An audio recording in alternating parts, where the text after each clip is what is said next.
বর্তমান এমন একটা সময় দাঁড়িয়েছি আমরা, এই সময়টা নিয়ে কিছু কথা না বললেই নয়। ভিডিওটা স্কিপ করবেন না।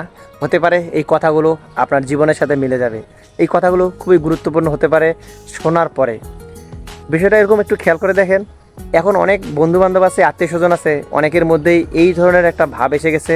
তারা নাকি জব ছেড়ে দিয়ে শুধু ভিডিও পোস্ট করতেছে, ইউটিউবে, টিকটকে কিংবা ফেসবুকে কাজ করে যাচ্ছে, নিরলস পরিশ্রম করে যাচ্ছে, রাতের ঘুম হারাম করে চোখের নিচে কালি ফেলাচ্ছে, সারাদিন মানুষকে কমেন্টের পর কমেন্ট করতে গিয়ে কমেন্ট ব্লক খাচ্ছে, নানান কিছু শোনা যাচ্ছে আর কি।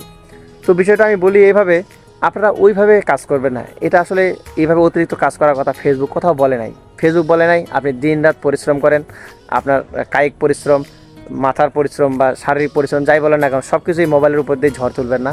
নির্দিষ্ট একটা সময় নিয়ে আপনারা ফেসবুকে কাজ করেন, ভিডিও পোস্ট করেন, নির্দিষ্ট সময় বের করে লাইক কমেন্টস করেন, মানা যায়।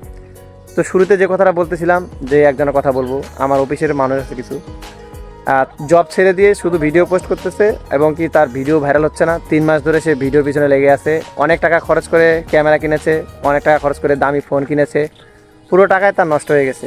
সে না সফলতার মুখ দেখেছে, না কোনো পেমেন্ট পেয়েছে। তো এই যে একটা জিনিস, জব ছেড়ে দিল, এদিকে ক্যামেরা কিনলো, ফোন কিনলো, ভিডিও পোস্ট করতেছে, দিনরাত পরিশ্রম করতেছে, কোনো ধরনের সফলতা আসতেছে না। তো আমি ছোট পরামর্শ দিতে পারি আপনাদের উদ্দেশ্যে, আপনারা এটাকে কখনোই প্রধান জব হিসেবে ধরবেন না, প্রধান কাজ হিসেবে ধরবেন না। এটাকে অপশনালভাবে ধরবেন, পার্ট টাইম জবভাবে ধরবেন। নিজস্ব অন বিজনেস, নিজের যে কাজটা আছে সেটা করার পরে যদি সময় পান, সেক্ষেত্রে আপনি এখানে সময় দিবেন। না খেয়ে না ঘুমিয়ে একবারে মনে করেন যে অমুক ভাইয়ের সেলিব্রেশন লাইভ আছে, সেই সময় আপনার কাজ আছে, সেই কাজ থেকে সেই সেলিব্রেশন লাইভে গেছেন। আবার অমুক সময় আপনাকে ভিডিও পোস্ট করতে হবে, ইম্পর্টেন্ট কাজ থেকে আপনি সেই ভিডিও মেকিং বা ভিডিও করার জন্য ব্যস্ত হয়ে গেছেন, কাজে ব্যাঘাত ঘটতেছে। এই ধরনের কাজ বা এই ধরনের অ্যাক্টিভিটি কখনোই সফলতা আনতে পারে না। নিজের যে পরিশ্রমগুলো আছে এগুলো সিস্টেমে করতে হবে। এলোমেলো কাজ করার কারণে আমরা কিন্তু পথভ্রষ্ট হই, সঠিক পথে আগাতে পারি না। তো আজকের ভিডিওটা ছিল, কাজ যদি করতে হয় কাজের মতো করে করুন, সেইভাবে একচেটিয়া, একঘেয়েমি কিংবা গোড়ামি এই ধরনের ভাবে কাজ করা যাবে না। তাহলে কিন্তু কাজগুলো শুধুমাত্র কায়িক পরিশ্রমের মতনই হয়ে যাবে, সারাদিন শুধুমাত্র আপনার কষ্টই বাড়বে, দিন শেষে রেজাল্ট জিরো হবে।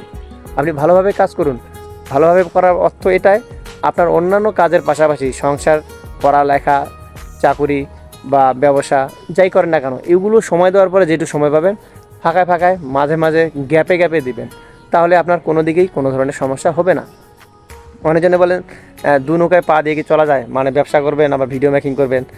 এটা কোন যুক্তিতে যায় জানি না, তবে আমার মতে একত্রভাবে যে কোনো একটা উপর ভরসা করা যাবে না। ফেসবুক পেজ আজ আছে, ইউটিউব পেজ বা ইউটিউব চ্যানেল আজ আছে, কাল নাও থাকতে পারে।